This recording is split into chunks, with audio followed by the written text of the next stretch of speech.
సమోసా వ్యాపారం చేసే వ్యక్తి నామినేషన్ సామాజిక మాధ్యమాల్లో వైరల్. చిత్తూరు జిల్లా పలమనేరు నియోజకవర్గం పలమనేరు పట్టణంలో సోమవారం నాడు బస్టాండ్లో సమోసాలు అమ్ముకునే భాష ఆర్ఓ కార్యాలయంలో నామినేషన్ దాఖలు చేశారు. ఆ విషయం నేడు మంగళవారం సామాజిక మాధ్యమాల్లో బాగా వైరల్ అయింది. సామాన్యుడికి రాజ్యాంగం కల్పించిన హక్కు అంటూ డాక్టర్ అంబేద్కర్ గొప్పతనం అంటూ పోస్టులు వైరల్ అయ్యాయి. భాష మాట్లాడుతూ ఇండిపెండెంట్ ఎమ్మెల్యే అభ్యర్థిగా పోటీ చేస్తున్నాను, నా చిరకాల కోరిక కూడా అదే అన్నారు. గెలిపిస్తే అభివృద్ధి చేసి చూపిస్తామంటున్నారు. పలమనేరు పట్టణంలో ఎక్కడ చూసినా సమోసా భాష పేరే హాట్ టాపిక్గా మారింది.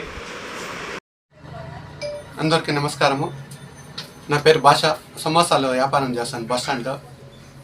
ఇట్లా ఇండిపెండెంట్గా ఎమ్మెల్యేగా నిలుస్తున్నాను.